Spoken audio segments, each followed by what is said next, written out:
Well, greetings and salutations, everybody. Welcome to my YouTube channel. My name is John Campea, and this is Mailbag. What is Mailbag? Well, I'm awfully glad that you asked. See, every day on the John Campea Show, Monday through Friday, we take the second half of the show to take your live comments and questions, but that's only if you're watching the show live. What happens if you're watching the show or one of our videos one of the other 22 hours during the day, and you've got a comment or question you'd like read? Well, that's why we do Mailbag. You can send in a comment, question, or whatever to Mailbag by simply going down into the description of this video and clicking on the link there, or entering manually at www.streamelements.com/movieblogtv/tip.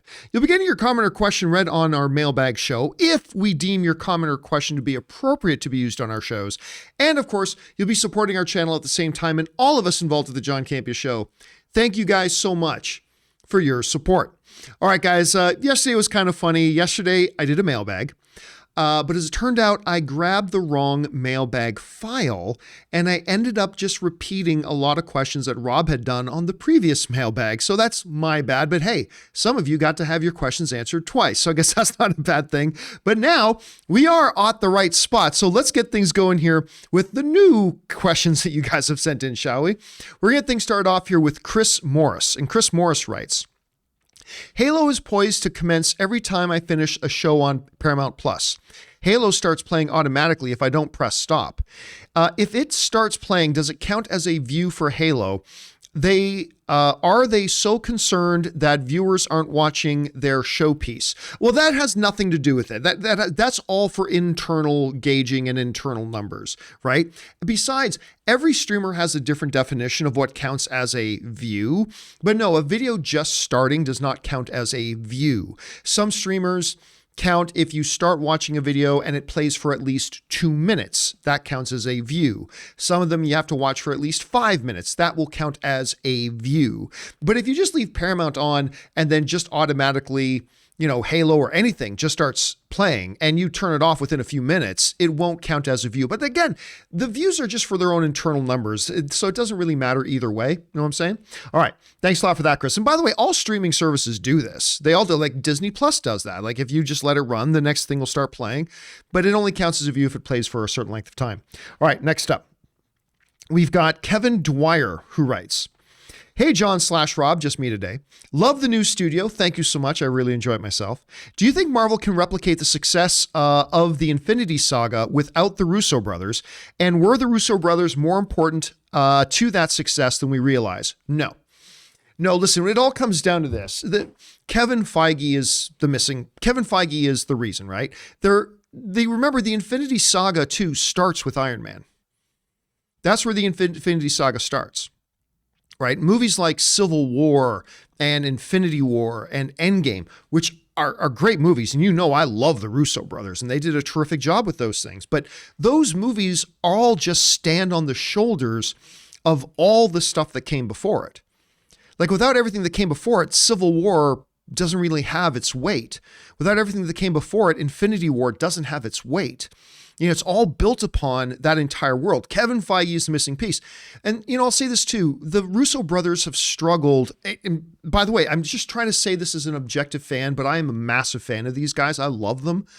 But it's also fair to say that they have struggled to find anything even remotely resembling the success they had in the MCU. So I personally think while they super talented and definitely brought their own thing to it, the main piece behind all of that is Kevin Feige. So as long as that's the case, then yes, they can replicate that. But again, the Infinity Saga is not 2 movies. The Infinity Saga was 20-something movies. And can they replicate that? Or was that lightning in a bottle? I don't know. We'll have to wait and see. All right, next up. Orange Hand writes, one of your sponsors today was for a VPN. ExpressVPN is one of our sponsors. Yes. I'm no legal expert, but I was just wondering, why don't services that restrict content access from certain countries for whatever reason cry foul that people can just trick and subvert the server with a VPN? Because the tool in and of itself, there is nothing wrong or inappropriate about a tool like a privacy protection tool like ExpressVPN and others, right? There's nothing wrong with that. It's like a spoon is perfectly legal. Well, Why couldn't somebody complain if somebody uses that spoon to dig into your yard and steal your favorite plants? Well, the problem is the way you've got things set up. The problem isn't the spoon itself. So no, there's really nothing there for that at all, Orange. Good question, though. Abhinav writes, Robert Meyer Burnett appreciation chat. John left the show in very capable hands. Yeah, Rob did a great job on Friday. Chris did a great job on Monday. And of course, fact checker Jonathan, who is kind of the main piece of this whole thing, or we've now dubbed him producer Jonathan. He's kind of the main piece of that now, because now that producer Jonathan is here, John Campea shows can actually happen even when I'm not here. Before that, they just couldn't happen if I wasn't here, because I ran the show. I did all the graphics, the camera switching, the audio, all that kind of stuff. And now Jonathan does it. So everybody, the whole team, Ray as well, did such a great job when I was gone. It was wonderful. All right, next up. Korea Got Soul writes, hey, John and the guys, it's been a while. So I've heard you guys talk about 007 and how it's been years and we haven't heard any names yet, well, at least not officially. But I wanted to throw a name in there, one that is an up-and-comer, Jacob Elordi from Euphoria. He's my pick. Thoughts? No idea who he is. I only watched 2, maybe 3 episodes of Euphoria. I'm not saying it wasn't a good show. I'm just saying it was not for me. I didn't like watching the show. So it really wasn't for me at all. So I don't know who he is. So I can, unfortunately, Korea Got Soul, I can have no opinion about that. But maybe you guys who are watching this video, you do know who Jacob Elordi is, and you can jump down in the comments and leave your thoughts. Do you think he would make a good Bond? All right, next up. We got Jerome who writes, Daenerys and Walter White's character arcs are similar in that they both are corrupted by power and pride, but the main difference is that we were told that Walter would become a villain, while with Daenerys, it was presented as a plot twist. It really wasn't presented as a plot twist. Anyway, do you think that's part of the reason why we are more accepting of Walter becoming a villain over Daenerys? And should Game of Thrones had made it more obvious what they were doing with her, even though John argues that they did make it obvious? Oh, they 100% made it obvious. Because if I saw it and I screamed at everybody for years that she is clearly a jerk and she was clearly going bad, if I could see it, anybody could see it. Because, I'm not the freaking Sherlock Holmes of these TV shows and stuff like that. Like, if I saw it and it was obvious to me and I was screaming about it in our Game of Thrones after shows for years, then anybody should have been able to see it. I just think people didn't want to see it. Honestly, that's the only thing. I don't think people wanted to see it because they loved Daenerys and they just stuck their heads in the sand and didn't want to acknowledge. And then, so when she did make her obvious and inevitable turn, which I argue it was no turn at all. She had turned a long time ago. It wasn't what they wanted to see happen. And so whatever. But the big difference though here with the Walter White thing is the name of the show Breaking Bad is Breaking Bad. The show the title of the show tells you exactly what's happening with this character. I mean, all you had to do is go to the very first scene of the very first episode with Walter there in his underwear and all that kind of stuff. Like, so there was no twist. Walter didn't really turn bad. It's just those parts of him came to the surface as that show the thing. But yeah, with Daenerys, listen, if a bloody fool like me saw it coming for years ahead of time, everybody should have been able to see it. But that's just kind of my take on Jerome. All right, next up. Silver Dragon writes, looking at the entire MCU, only Eternals and Inhumans had quote-unquote rotten critic ratings. True. Only Inhumans and Captain Marvel had rotten fan ratings. Spider-Man and Doctor Strange are box office surprises. Has the MCU recovered now from the pandemic? Well, I don't know that I'm ready to say anybody in the movie industry has completely recovered yet from the pandemic. Are things on the road to recovery in the pandemic? Clearly, right? Like we've got Doctor Strange, which has already passed, I don't know what, $700 million already. Spider-Man No Way Home made billions in the, with an S on the end, billions of dollars at the box office. Everything Everywhere All at Once is one of the biggest hits ever for A24. I mean, we are definitely seeing good positive signs. Are we ready to say that it is officially 100% now recovered? I wouldn't say that yet. And as far as Captain Marvel goes, now, I don't think Captain Marvel is one of the better MCU films. I thought it was pretty solid, but I don't think it's one of the better MCU films. The audience rating, don't pay no attention to it. The audience rating on Rotten Tomatoes for that was before Rotten Tomatoes instituted their rule that for somebody, a user of the channel, to be able to submit a user review of it, they had to prove they saw the movie, right? So Captain Marvel on YouTube, that was troll bombing. That was total troll bombing. That was just a lot of people who had their own political agendas and who decided they hated Brie Larson, and they started troll bombing that thing. The user reviews on Captain Marvel are not authenticated. Whereas in all modern movies that come out in the last couple of years, you'll see that they're verified. It'll say they're verified, which means that Rotten Tomato has verified that the person leaving that rating has actually seen the movie. So for that with Captain Marvel, you can just ignore that. It actually means nothing. Hey guys, we want to take a second to thank the sponsor of this video, Athletic Greens. Now, when you get really busy, and you guys know that Ann and I are really busy, one of the first things you sacrifice is eating healthy. And you know, I simply have never eaten enough vegetables in my diet, I admit it. So for a long time, I've been looking for a really good all-in-one supplement that helps me get those nutrients and vitamins that my body needs. And thank goodness I found Athletic Greens AG1. So what is Athletic Greens AG1? Well, with one delicious scoop of AG1, you're absorbing 75 high-quality vitamins, minerals, whole food source superfoods, and probiotics to help you start your day right. And for me and Ann, it's easy. We get up in the morning, we pour a big glass of water and add one scoop of AG1. So many people today are taking some kind of multivitamin, and it's important to choose one with high quality ingredients that your body will actually absorb. And it's cheaper than getting all those different supplements yourself. And on top of giving you all those vitamins and nutrients, it also supports better sleep and quality of recovery, and supports mental clarity and alertness. Right now, it's time to reclaim your health and arm your immune system with convenient daily nutrition. It's just one scoop in a cup of water every day. That's it. No need for a million different pills and supplements to look out for your health. And to make it easy, Athletic Greens is going to give you a free 1-year supply of immune-supporting vitamin D and 5 free travel packs with your first purchase. All you have to do is visit athleticgreens.com/mailbag. Again, that's athleticgreens.com/mailbag to take ownership over your health and pick up the ultimate daily nutritional insurance. All right, next up, we've got Jerome, who writes, think that because of how the multiverse works, that there are human versions of Vision who could be related to Edwin Jarvis as a son/grandson, but every version dies, or that he just simply doesn't exist in any universe where Wanda's kids exists. I suppose. I mean, that seems like a bit of a stretch. It's like saying, because remember, Vision is a machine, right? It's like saying, okay, well, I named my phone Tikamon. Tikamon is the name of my phone. Well, maybe there's an alternate reality where Tikanon's actually a little boy. I don't know. I'm just saying, Jerome, I think that's a bit of a stretch, so I don't think I'd go there myself. But very imaginative, man. All right, next up. 1.21 Jelowatts writes, thanks, crew, for all that you do. I'm recovering from major spine surgery. Oh, I'm so sorry to hear that, man. And I can always count on y'all to keep me company for a few hours a day. You got me through my hospital stay, and I'm home healing comfortably. That is good to hear. Keep it up and bring on the filthy. Well, thanks so much. And listen, man, any back stuff is no joke. I remember one time I was like in my early 20s, and I left something in my car. I opened my driver's side door, and I went to lean in to grab something from the passenger side seat, and I just tweaked a little something in my back. I couldn't walk for 3 days.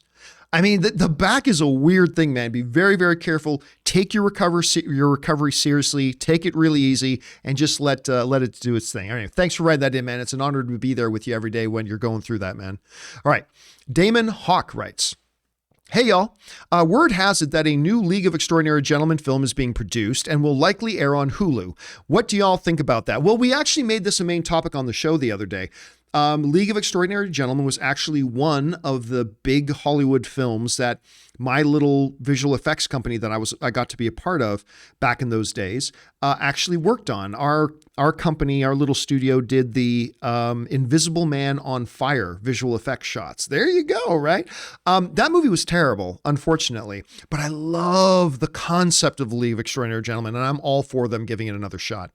All right, Damien Hawk also writes, guys, is Alan Horn coming back to Warner Brothers? Well, again, we talked about that on the John Campea Show today. So Alan Horn has confirmed that he and David Zaslav have been meeting and that they continue to talk. They've given no details about what his involvement would be on whatever level, level, but whatever level it is, it's a good thing because Alan Horn is the mastermind behind all of Disney Studios. That includes Star Wars films, Marvel films, Pixar films, Disney animation, Disney pictures, all that kind of stuff for the past decade. And if to get him to come in there would be incredibly helpful for Warner Bros. We'll see what happens. All right. An anonymous viewer tips in $50. Thank you. It doesn't even leave their name to be acknowledged. Listen, do me a favor, leave a name next time, because if you're going to support our channel on that level, I at least want to give you a shout out. But thank you so much for that. And they just say, Team Campea. Well, thank you so much for that, man. I really appreciate it. And thank you for supporting our channel on that level, man. That's really special. Thank you. All right. Jerome writes, what is your opinion on franchises turning villains into good guys just because the character is a fan favorite? For example, Loki. That's not true, but we'll talk about that in a second. And Negan, The Walking Dead. I don't watch Walking Dead, so I can't comment on that. And do some of these characters actually deserve the redemption that they got? Well, I mean, listen, with Loki, Loki's an interesting character. One of the reasons he's been one of my favorite characters in the MCU for a long time is because even from his first movie, right? Even right from the first Thor movie, Loki was never a mustache twirling, I'm evil kind of villain, right? He was a guy who felt like he was just constantly overlooked in the shadow of his older brother and who just desperately wanted the acknowledgement and affections and respect from his father.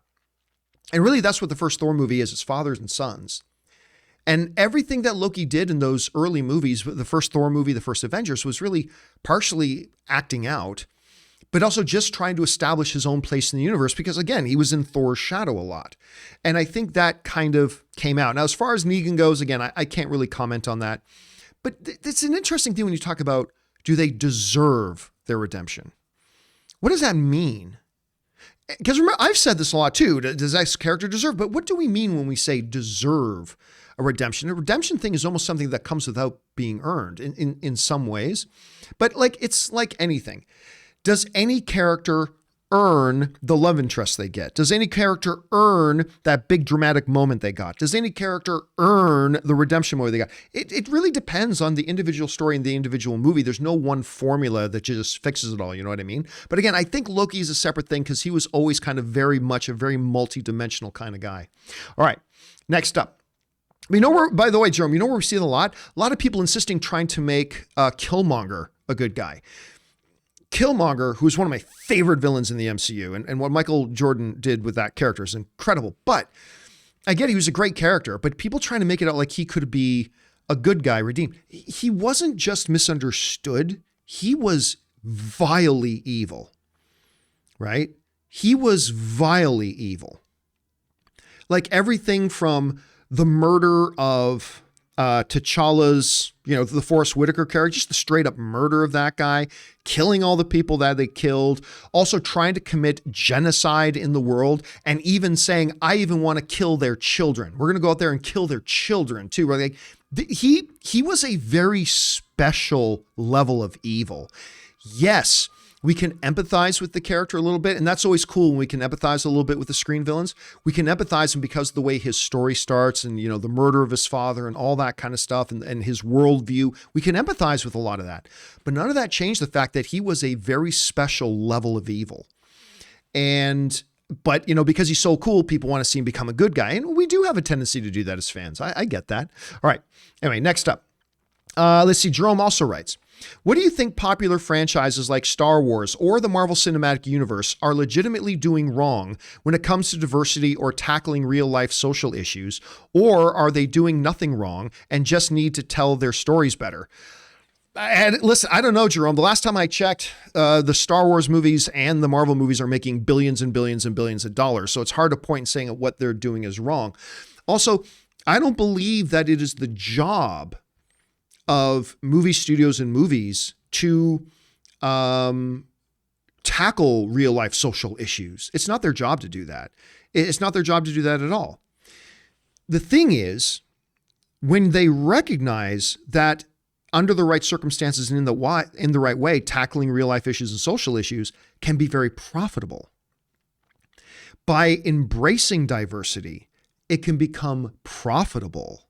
It's good business. See, I don't believe movie studios. I really don't. I don't believe movie studios or gene manufacturers or soda makers or anything have an obligation to attack and deal with real life social issues. No, they're a business. Their job is to be a business, try to make money, pay their employees. There you go. But when you recognize that embracing things like diversity and being on the right side of history of a lot of issues, that can actually also be very good for business and very beneficial, then it's a win-win for everybody. So anyway, that's just my kind of take on that. All right, next up.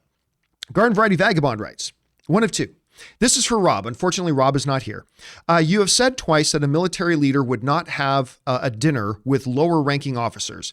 As a 30-year senior non-commissioned officer, I disagree with you from my experience. Not only is it allowed, but encouraged, and with great traditions. My cadets are constantly non-military in the JOC, Joint Operations Center. As a linguist, Arabic, cool would not be out of character in my opinion, but I do prefer Firefly's created terms. Yeah, obviously I'm not Rob, so I can't address that, but listen, look, between you, me, and everything, Rob's take on new Star Trek really does frustrate me a lot. Like, it doesn't bother me that he doesn't like new Star Trek, but it's that he feels he's got to justify the fact that he doesn't like Star Trek. And we got into a discussion the other day, right? He goes, like Star Trek, what's the name of the new one? Strange New Worlds, right? Which I think is fantastic so far, but whatever.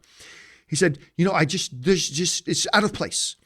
A senior officer and a more junior officer would not talk so familiarly, right? There would be a what's the word I'm looking for? There should be a formality. This is a military thing. There should be a formality to it. Therefore, I just can't buy into it, right? And I said to him, is it proper in a military setting that a senior officer is walking around fucking the junior officers? Because that's exactly what Riker did in Star Trek Next Generation. How many times do we, pick up with Riker where he's being suave and slick with some junior female cadet officer in 7 Forward. Was that the name of Guinan's bar, 7 Forward? Anyway, how many times did we see where he's clearly getting into her pants, right? So it's like, but so you don't like the fact that they kind of talk to each other in more of a casual tone. Oh, but totally cool that the first officer's banging all the junior things. Yeah, that's totally military code. Anyway, I get frustrated with it sometimes. But it's going to be one of these ongoing things that we have a lot. I mean, look, the difference between me and Rob, because Rob and I are very similar when it comes to like his very deep-seated passion for Star Trek, my very deep-seated passion for Star Wars. He hates all new Star Trek. I don't like the Star Wars prequels. But the thing is, when people bring up the Star Wars prequels with me, I will just say, yeah, I hated it. I think it's garbage. But I love that other people love it. If that was your gateway into Star Wars and that made you a fan, awesome. I personally hate it. Doesn't work for me. Cool. But if you like it, awesome. And then I leave it at that and we move on. With Rob, I've talked with him about this before. With Rob, it's like whenever Star Trek even gets brought up, he will launch. And if I don't cut him off, he will literally go for 20 minutes. Like I could ask him a question about what do you think about the color of the shuttle in the new Star Trek? And he'll start on this big 20, 30 minute thing about everything wrong with new Star Trek, like every time. Well, see, in original Star Trek, that's what it always starts with original Star Trek this, and I give him a lot of shit for this. And then at some point I have to cut him off because I know if I don't cut him off, what should have been a 30-second answer just talking about the color of the shuttle will turn into a 30-minute dissertation about why he hates everything new Star Trek every single time. And so some people will ask me sometimes, John, why do you cut Rob off like that? It's because if I don't, that's all the show's going to be. Like I can ask him a question about like, what did you think about this episode of whatever? And he won't just answer the question. He won't just answer, what did he think of this episode? He's got to start his full dissertation about everything that's wrong with new Star Trek and everything every single time. But anyway, I give him a lot of shit for it because and you know what? It doesn't just happen on camera. Like we'll be sitting around like 10 minutes before a John Campea show starts. And you can ask the other people on the team. This totally happens. Like he'll start talking about Star Trek. Just out of nowhere. He'll just start talking about Star Trek. And I'll go, you can ask Chris this or whatever. I'll go, Rob, I love you, man. And with all the love in my heart, I got to ask you, can we not do this today?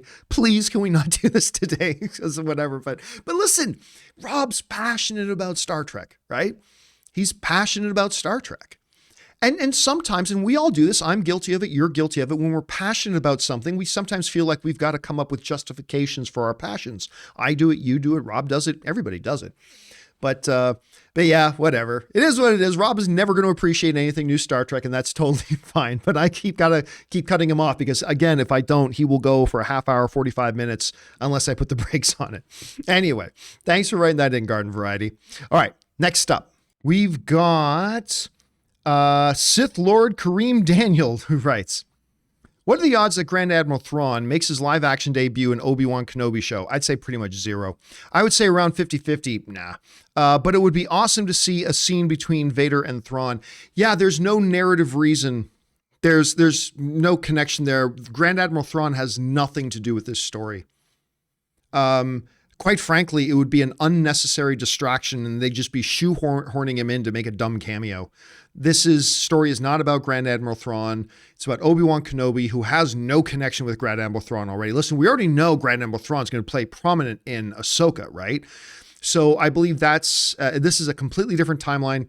That's really where we're going to see him. But I'd say I'm not going to say complete 0, but I'd say a 1% chance, maybe a 2% chance that we see Grand Admiral Thrawn in that one there. All right. Next up, we got Chloe Fanning, who writes, a little fun forgotten movie from 1996, Generation X. I don't recall that one. Even though it only aired one time for TV, I still remember being excited for it. Then, even though it had a really, really small budget. It was still neat at the time. You can now catch it on YouTube. Well, thanks for putting that on the radar. Yeah, the only Generation X I know of is D-Generation X. Break it down. And how many of you now have the guitar riff going in your head? A lot of you do, don't you? All right, thanks for that, Chloe. Next up, Mikhail May writes, hello from Bordeaux. I love your show, so I watched the trailer for The Boys Season 3, and I love it. Homelander is so interesting. The bottom of his face is smiling and friendly, but his eyes are insane and scary. I am telling you, Homelander, I'm not saying he's my favorite character on TV, but he is one of the best characters on TV. And somehow, some way, like, how can you make the most powerful being in the world all that interesting? They find a way through season 1 and progressively through season 2, they find ways to make him more and more interesting. Like, he is a bad guy. But then they do these things that, like in season 2, with, what was the girl's name? Stormfront? The Nazi girl, Stormfront? Like, Homelander is the bad guy of the series, but even he was looking at Stormfront at times and going, shit, girl, what is with you? Those types of moments just make the character more and more interesting to me. Like, he's the most powerful being in the world, but there are times emotionally in season 1 and in season 2 where he shows vulnerabilities. And I just think that's amazing. I cannot wait for The Boys season 3. All right. Thanks for writing that in, Mikhail. Next up, Connor Thorne writes, hey, John/Rob, just me today. How do you think Doctor Strange and other sorcerers would fit into the Sokovia Accords in the MCU? I'm not sure that they do, because the Sokovia Accords were specifically, if I remember correctly, drafted about the Avengers. They weren't about every superpowered being on the planet. It was about the Avengers. And Doctor Strange is not a member of the Avengers. So I'm not sure it would have any bearing on them whatsoever, to be honest. At least, not that the world couldn't start to draft new things to include them as well, but I believe, unless I'm mistaken, that the Sokovia Accords were specifically about the Avengers. All right, next up. Garden Variety Vagabond writes, John and Rob, the news that Nicole Kidman won a Pulitzer for public service for that AMC commercial looks to be a troll. Okay, that makes sense to me. The 2022 winner for public service is the Washington Post per the Pulitzer Prize website. Yeah, somebody mentioned that she won a Pulitzer Prize for public service for the AMC commercial. I'm like, how is a corporate commercial considered public service? That didn't make any sense to me. Anyway, thanks for giving me clarity on that, Garden Variety. I appreciate that, man. All right, next up. Garden Variety Vagabond writes in again, one of two. John and Rob, again, just me today. We hear many reasons for TV shows being canceled, mostly being because they stunk. Well, not necessarily. Sometimes they just don't have the viewership. Sometimes it's just run its course. It's not mostly because they stunk, at any rate. But I was surprised that the Magnum PI reboot was canceled.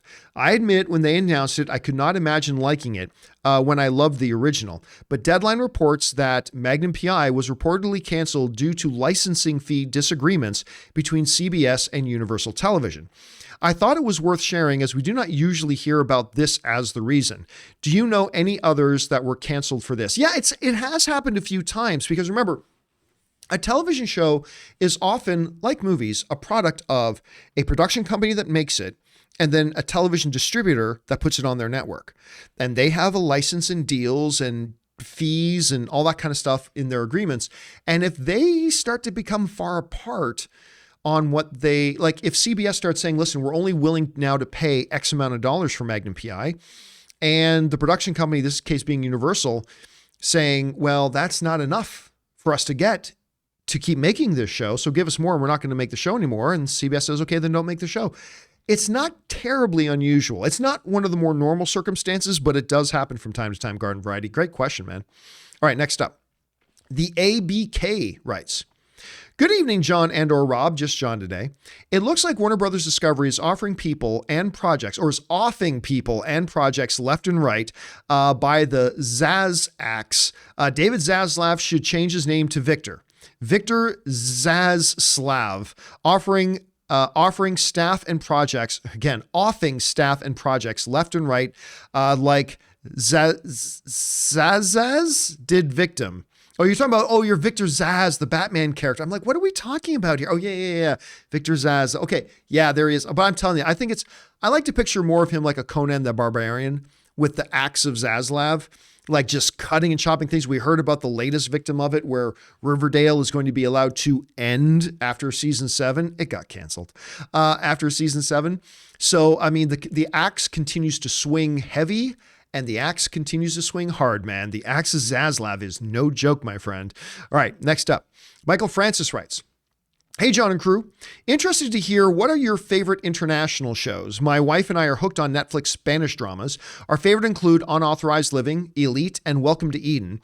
Have you seen any of these? If so, thoughts? Never watched one. Never heard of any of them either. The one I have heard of that I am interested in checking out, I believe it's called Heist. I think that's the name of it. It's a Spanish one that's on Netflix. I've heard very, very good things about it. I'm kind of interested in that. I'm not going to lie to you. I don't watch a lot of foreign shows. I don't watch a lot of shows, period. But I don't watch a lot of foreign shows. The ones that I have, Killing Eve, the BBC one, fantastic. Love that show. Then there was the one, I keep forgetting the name of it, but where the guy was the British agent, the guy from Game of Thrones, Richard Madden, I think it was the one. Yeah, Richard Madden starred in it. I can't remember exactly. I keep freezing on the name of the show though, but Rob got me turned on to it and I started watching. I really, really like that one. But other than those two, I really don't watch a lot of foreign television, to be honest with you. But anyway, I'm sure a lot of people who are watching this video, Michael, have watched those shows. And if you guys have, let Michael know what you think about those shows he mentioned. All right. Thanks for that, Michael. Next up, Saw Morbius finally writes, hey, John, welcome back. Thank you so much. It's good to be back. I finally saw Morbius. Fine movie, but post-credit scenes, you say the worst. But there is another. Sinestro at the end of Green Lantern. Yellow Ring, Now I'm Evil. That, in my opinion, is so much worse. Thanks for the show. I still think the Morbius one is worse. Both the Morbius ones are worse. But that post-credit scene in Green Lantern, where Sinestro, who's played by Mark Strong. I love Mark Strong, by the way. Like, he's been an absolute, like, straight as an arrow, good guy. Like, just a pure, noble, honorable, good guy through the movie. And then out of nowhere, for no reason at the end, I'm going to pick up that yellow ring. I'm evil now. Like, it was the most ridiculous thing, but I still think the Morbius ones were worse, man. That's just my opinion, but I still think the Morbius one was worse than that one. But oh yeah, man. And again, it's really too bad because I thought that Green Lantern movie is not the complete dumpster fire that a lot of people, including Ryan Reynolds, make it out to be. Like, don't get me wrong, it's a bad film. It's a bad film. But there were certain, like all the stuff that happened on Oa, I thought that stuff was really interesting and really cool. I like Ryan Reynolds as Green Lantern, I like that. I even like Kilowog, the way they kind of did Kilowog. I didn't mind that at all. But yeah, a lot of the stuff was just not done right. And it's too bad because I thought Sinestro, played by Mark Strong, wasn't bad through the movie, but then you get to that post-credit scene, dude. Just like you said, that was a really, really terrible post-credit scene. All right, next up, the Super Ranger writes, "Hey, John/Rob, just John today. I just watched Everything Everywhere All at Once, best movie of the year, by the way, so far. And you're right, that movie was bonkers, in my opinion, and I'm a huge MCU fan. I like to cosplay, but this movie tops Multiverse of Madness by far. Multiverse jumping is way better, and the story is easy to follow. Bring on the filthy." Yeah, I mean, here's the thing. I got into it with a little bit with somebody on Twitter, when they said Multiverse of Madness isn't even as the best multiverse movie of the year, Everything Everywhere All at Once is. And I said, well, yeah, but Everything Everywhere All at Once is better than every movie that's come out this year. So what's your point? Like, I get it, because they both have multiverse stuff in it. I get it. But why are you just comparing Multiverse of Madness, saying, Multiverse of Madness isn't even as good as Everything Everywhere All at Once?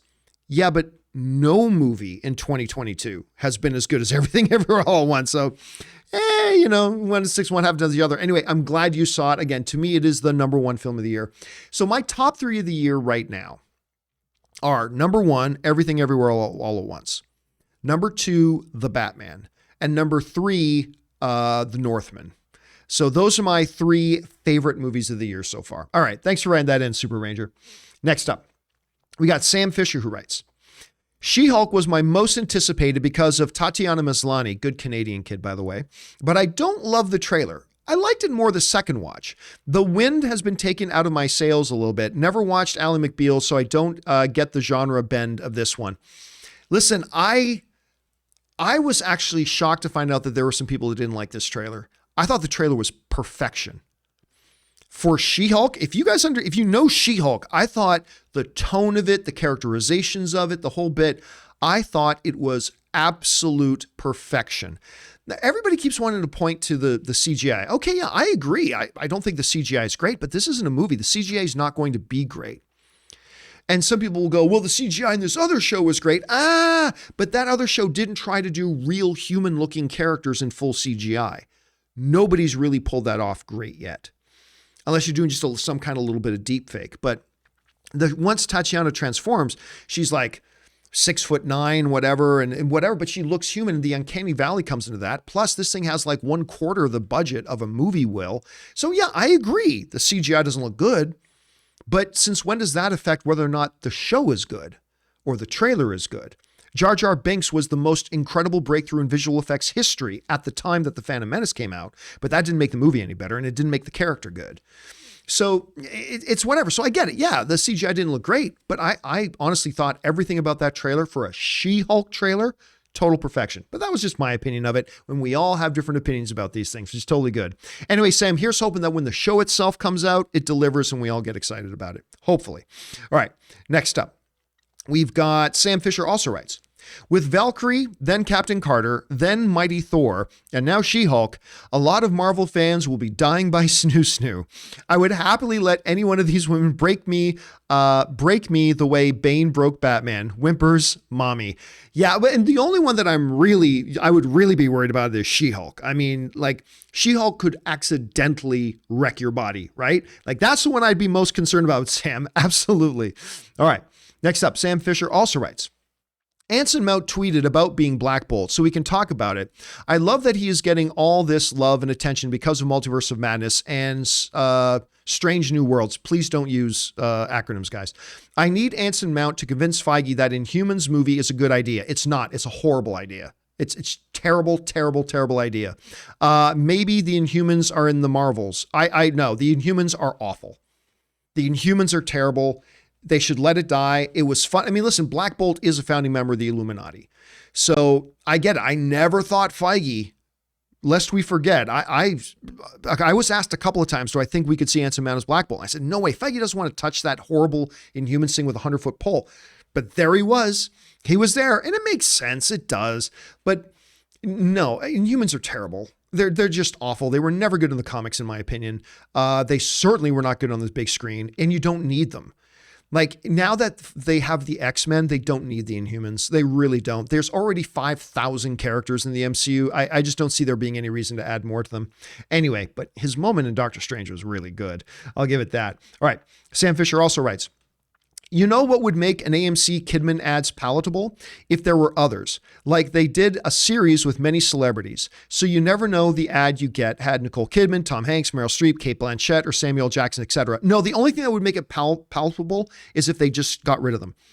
Not on TV. Like I understand they're starting to show the Nicole Kidman one on TV. That makes sense. Show that commercial on TV.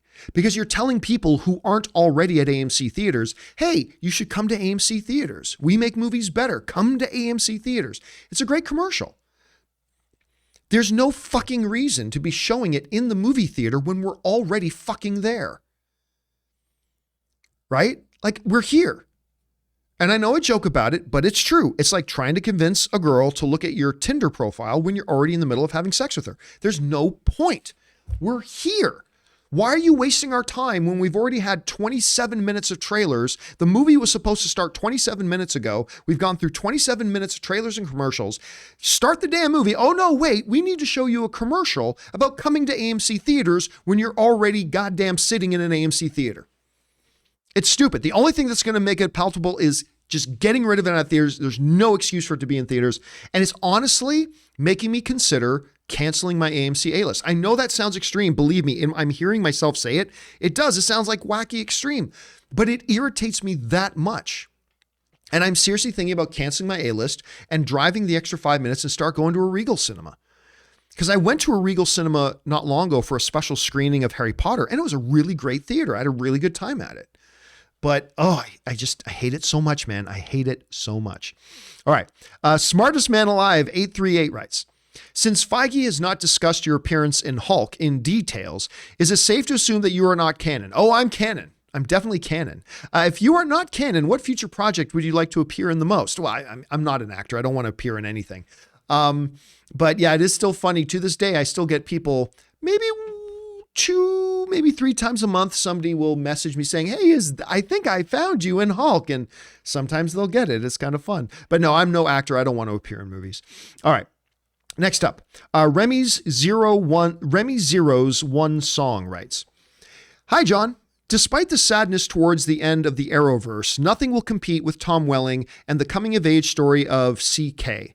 You've said Cavill is your favorite Superman. What are your thoughts? The show that ran so legends could fall. I don't understand a thing of what you just said, Remy. Sorry. What are your thoughts? The show that ran so legends could fall. I don't know what you mean by that, but I'm going to assume you're asking me something about Smallville. So I enjoyed Smallville a lot. I mean, the latter seasons started to get a little bit shaky, but overall, I really did like Smallville. I thought Tom Welling was great. I'm a big fan of Tom Welling. I really love seeing him pop up in Lucifer. I thought he was great in Lucifer. I think I want to see him pop up in more stuff. And Smallville is really good. I don't think it's the best thing the CW ever did. I mean, probably not even in the top 3. Like Supernatural is the best thing to me that CW ever did. But I really did like Smallville a lot. I thought it was a really good show. Thanks for writing that in, man. All right. Next up, we've got Remmer Bulldog, who writes, Part 1. Hey, John, I agree with you that Phase 4 of MCU hasn't been as good as Phase 3. Still really liked it, but most of my problems have been with the show's feeling rushed towards the finale because of the 6 episodes. Do you think the pandemic, because Marvel had to reshoot, move a lot of projects around because of COVID, and they done still a really good job. But do you think now that we're in the post-pandemic that MCU will find a rhythm, even though they still make really quality stuff? I feel like the pandemic has a lot to do with why some of the MCU stuff has been up to MCU quality. Again, I still love the MCU. All right. Thanks a lot for writing that in, Remmer. My opinion is I don't really think the pandemic has a hell of a lot to do with it, to be honest with you. I think, listen, the pandemic upended a lot of the production and all that kind of stuff, but the scripts are written. Now there's word that like they cut one of the storylines out of Falcon and the Winter Soldier because of the pandemic. Fine. But that really had no other input on Loki or anything like that, because remember, these are TV shows being put up on their own network. There were no hard deadlines. It's not like, oh, no, if only we had 3 more weeks, we could have finished it. Oh, now we just got to put out this rush thing. Nah, they can put it up on, it's not like it's a theatrical release. They can put it up on Disney Plus whenever they want. So my actual opinion is no, I don't think it had anything to do with the pandemic. I think it has a lot to do with a really stupid 6-episode pattern they seem to have. Now, thankfully, She-Hulk is going to be 9 episodes. But the 6-episode format just does not work. It either feels like an overly elongated, unnecessarily stretched out movie or a super rushed TV show. It's just not a good length. So yeah, and again, the scripts are the scripts, the stories were the stories. They were able to put them out, and it affected production on when they could and could not shoot, but it really didn't, I don't think it affected the shows overall but that's just my opinion. That's my guess. I wasn't there on set with them. So maybe it had a bigger impact than I'm making it out to be. All right. Thanks for writing that in, Remmer. Next up, Fernad writes, hey, John, I wasn't that interested in the Chip and Dale movie since I've never watched the original, but it's been getting great reviews. The trailers seem kind of cool too. I think I'll check it out this weekend. They say it's a Roger Rabbit for a new generation. That doesn't do anything to sell me on it. Hearing that it's a Roger Rabbit for a new generation doesn't do a lot to sell me on it. Look, I have also heard some pretty good things about it, but I'm not going to lie to you. I have no interest in this whatsoever. If I hear from a ton of people that say kind of like with Harley Quinn, because remember, I had no interest in watching the Harley Quinn animated show. 0. But then I kept hearing from you guys like, oh my God, John, it is so good. You got to check it out. And so then I gave in and I did, and I'm glad I did because I freaking love that show. It's so good. But it's going to take a lot of that to get me to watch Chip and Dale because I just have no interest, Fernand. But by the way, if you do give in and go watch it, do let me know what you think about it. I'd be curious to know your take on it. Thanks for sharing that, man. Next up, Remember, Bulldog writes in again, and he writes, the comics are the comics and the movies are the movies. I feel like some MCU fans want everything to be exactly like the comics, like Gore in Thor, Love and Thunder, but things sometimes don't translate well to the big screen from the comics. Oh yeah, exactly. I say that all the time, right? The comics are the comics, the movies are the movies. Like, I remember yesterday I was talking about how I'm getting kind of worn out of multiverse, and I was really... especially when we were talking about the She-Hulk trailer, I said, I'm really getting discouraged about the whole thing that there's nothing special about superheroes anymore, right? The extraordinary has been made mundane. There's now 50 superheroes on every street corner. There's nothing special about any of the MCU characters anymore, right? And to that, I got a number of people saying, well, John, it's the comics. Well, we weren't talking about the comics, were we? We're talking about this on-the-screen cinematic universe. And I mean, yeah, but they're two different things. The comic page is the comic page. And by the way, you know, that also comes for design things. There are design choices that work perfectly great in animation or on a comic book printed page, but you try to bring that bullshit into live action, suddenly it doesn't work so well, right? And we've seen that a number of times. So listen, I know there are going to be some people who are upset, super, super small minority of people who are going to be upset because Gore doesn't look exactly like he does in the comic book. Hardly anybody has ever even knows who Gore is. So it's a tiny, very vocal, but tiny group of people that are going to be very vocal about that. You guys know, we've talked about on the show, Rob and I and Chris have seen Gore the God Butcher in Thor. We've seen him. I may have an image on this phone, as a matter of fact, but I'm not going to show it because I've learned my lesson. He looks great. And he looks horrifying. Aaron said that's going to be my nightmares for weeks. It looks great. And if you're somebody who's like, I can't get past the fact that it's not doing it the way I wanted it done, then you're just robbing yourself, right?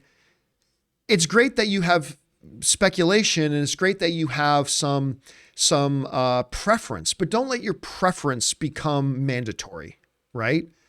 Like, I'm not going to like this unless they make him look like this. You know, I just think that's something that we as film, I've been guilty of that. You've been guilty of that. Everybody's guilty of that from time to time. I just don't know why we do that to ourselves. Because at the end of the day, we're not hurting anybody but ourselves. But anyway, that's just kind of my take on it. All right.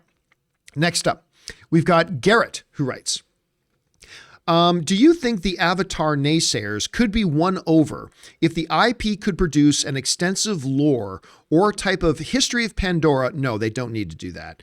I'm thinking of how Lord of the Rings has their own foundation of language, history, races, etc., which is well established. No, totally not necessary. You want to know why? Because the first movie came out without any of that, and it is the #1 box office film of all time in history.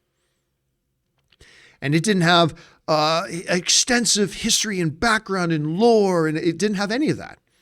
It was a one-shot movie. I mean, obviously now it's a franchise, but it came out, it was the first movie, it was a standalone movie, came out, boom, biggest movie in cinema history. Still to this day. What are we, 10 years? I can't remember how long ago it was since Avatar came out. But here we are to this day. It is the #1 box office movie of all time. And so, no, and the naysayers, they don't need to win over the naysayers. The naysayers can be the naysayers. It doesn't matter what the naysayers say. People are going to go watch this movie. Now, I have a lot of faith in this movie because it's a really bad business to be in the doubting James Cameron business. History's proved that. But that doesn't mean that the movie's going to be awesome. I mean, for all we know, the movie could be terrible. It might be.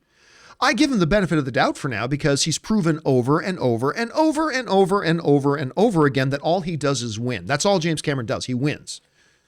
He wakes up in the morning, he wins. I mean, that's just what James Cameron does. But that doesn't mean this next one can't be a dud or a turd. Maybe it will. But they don't need to win over the naysayers because the naysayers are, again, they are the small fragment things. The general movie-going audiences are excited to see this. Now, look, I don't think, personally, that this movie is going to make $2 billion at the box office, but I don't think it's going to have any problems breaking $1 billion. This movie will join the $1 billion club. I don't think 2, but it'll join the $1 billion club, and they don't need to win over the naysayers to do it. All right. Next up, and last question we're going to do here today, guys, comes to us from Jerome. And Jerome writes, is it something bad/lazy, or sorry, is it sometimes bad/lazy writing when there was a simpler solution for how a character could have resolved the problem/conflict more quickly or avoided it altogether, and the writers never thought about it or hoped the audience wouldn't notice? Well, no, it's that in and of itself is not bad or lazy writing. That's real life writing. How many times do you later on realize there was a much easier, simpler way you could have done something? How many times have you seen people you know trying to deal with a problem or a conflict that they have in a way that could have been handled much simpler or much easier way had they thought about it a little bit more, right? That's what really happens all the frickin' time. Whether it's yourself or people around you, all the time. So for writers to write the way people actually act, I don't consider that lazy. Actually, if anything, if there's a simpler way to do it, well then, if there's a simpler way to do it, wouldn't that be lazy writing? Wouldn't it be lazier to just do the more simple thing? Anyway, but that's the way it is in real life. So no, sometimes, and I think sometimes we as an audience are supposed to be perplexed by the decisions some characters make, right? Like I think we're supposed to feel that way because we feel that way all of the time about the real people in our real lives, right? Now, that doesn't mean there isn't lazy writing. Of course there is, but it's, and that maybe sometimes you can attribute it to this, but you can attribute it to everything as well. So I wouldn't say that's necessarily on point here, Jerome. At least that's just my own personal opinion of it. All right, guys. That will do it for this installment of Mailbag. Listen, there are still a couple more Mailbag questions to go, but we'll save them for tomorrow. More from Jerome. Let's see. I'm out the out-of-tune bard, Great Grabthar's hammer, and a couple of others. Do not worry, guys. We will pick up on these tomorrow when we do the next installment of Mailbag. So, guys, that'll do it for now. Thank you for joining me here today for this episode of Mailbag. And big special thank you to all you guys who sent in these tips with these questions. Number one, because you gave us great fun things to talk about. But number two, you supported our channel as you did it. And all of us involved with the John Campea Show. Thank you guys so much for your support. Okay, guys, don't forget to join us tomorrow for the new episode of the John Campea Show. It'll be me, Ray, Chris Carr, and Aaron Cummings is in again, filling in for the sick at home and recovering Robert Meyer Burnett. Get well soon, buddy. We'll see you back here soon. And yeah, that'll do for now, guys. My name's John Campea, and until next time, my friends, bye-bye.